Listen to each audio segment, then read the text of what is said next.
그러니까 모든 경제 지표가 지난 2년 반 동안 다 나빴어요. 다. 네. 좋은 게 한 개도 없었어요.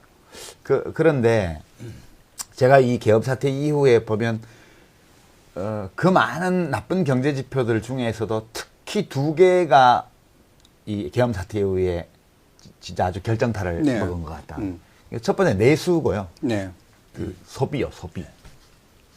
이게 심리적으로 딱 위축돼 버리니까 그렇지 않아도 전년 대비 계속 그 소매 판매 같은 게 감소세였고 그거에 10분기 연속으로 계속 하락세였거든요. 그러니까 쇼크가 어마어마하게 온 거죠, 충격이. 이제 그거는 우리 내부에 온 충격이고요.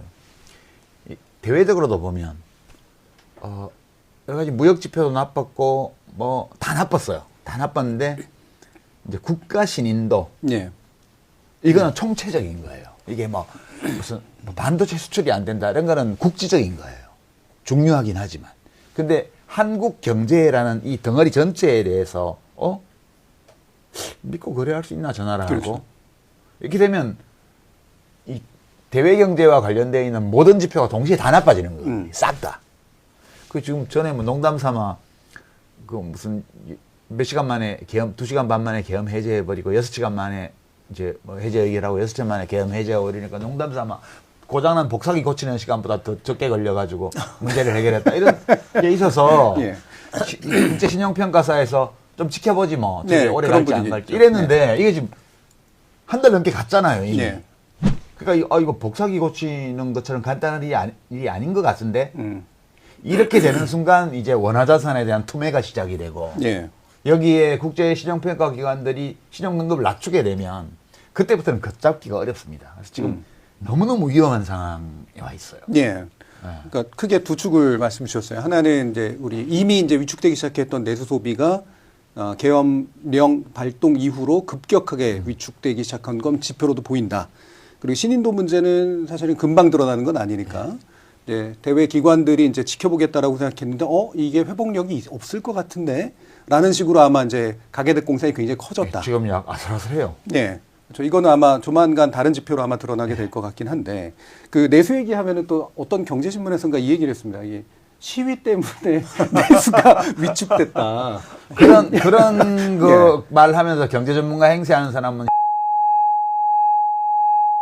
진짜 양심이라고는 선턴만큼 넘는 사람들이 그런 소리 하는 거예요. 아니면 돌팔이거나. 완전. 네. 그러니까 그 탄핵 병행 이론이 무슨 기아 타이거스가 우승을 했다. 무슨 그 뭔가 같이 움직이는 게 있는 거예요. 네. 무슨 콜드플레이 내한 공연이 예고되었다. 뭐 추미애 의원이 몇 선을 했다.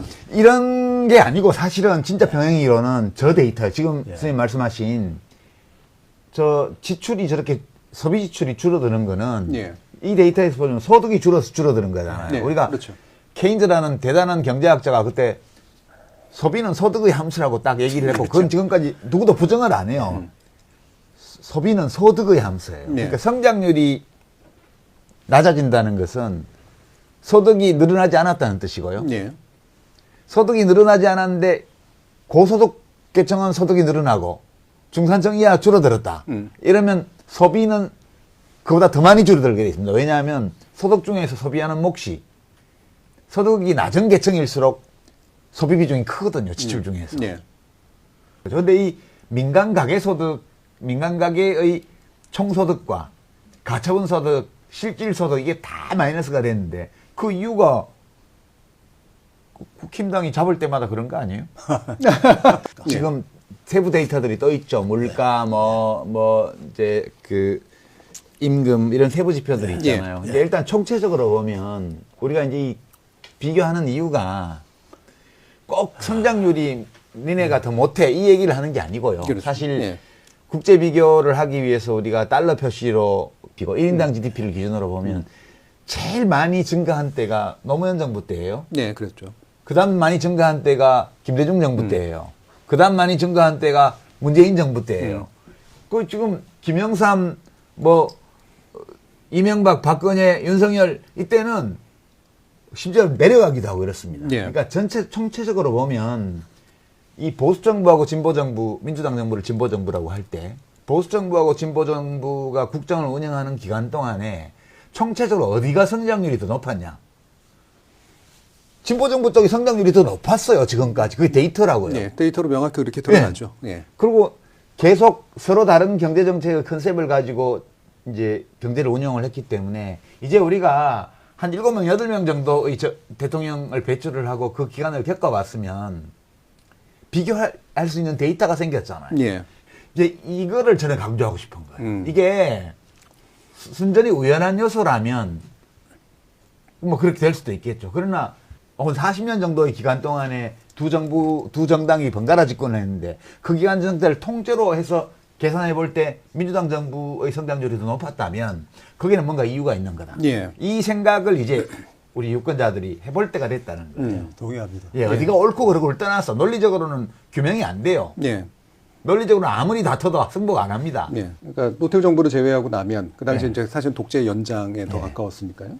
비교해 보면 지난 한 40년에 이르는 기간 동안 이 정권 어느 쪽이 정권을 잡았냐에 따라 확실한 경제 성적표 그럼요. 차이가 이제는 난다. 네. 예, 상대적으로 비교할 수 있다. 그러니까 이게 보면 지금 말씀하신 취지가 저도 그때 그 말씀 듣고 진짜 그렇게 될 것 같다는 생각을 했어요.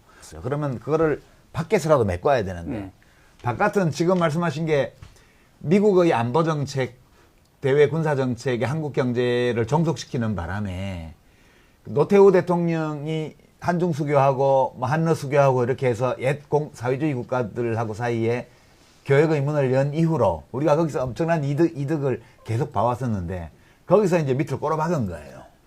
그러니까 그 6월부터 바로 대중무역 적자가 났는데 아까 그 데이터를 보면 결국 저거는 경제정책의 산물이 아니고 예. 그 내수가 부재해진 것은 윤석열 정부 또는 국힘당 정권의 경제정책 때문에 이렇게 된 거고요. 이 대외교역이 이렇게 엉망이 된 거는 사실은 외교정책 때문이에요. 외교통상 그러니까 이거는 문제죠. 경제라는 면에서 보게 되면 외부 쇼크예요.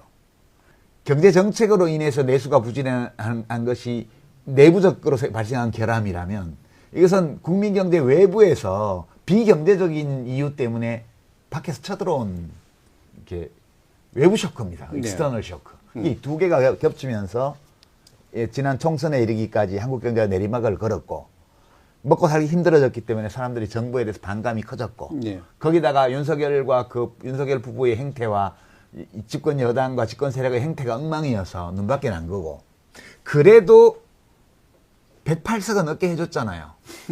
살리는 줬거든. 살려줬더니 선거 결과가 그렇게 나올 리가 없다. 이거는 부정선거야. 이래갖고 계엄령을 때려 엎어가지고 지금 안 그래도 비실비실하던 한국 경제를 완전히 지금 그렇게 상태로 몰아넣은 거죠. 예. 그러니까 이거는 용서를 참 못 받을 것 같아요. 아무리 봐도.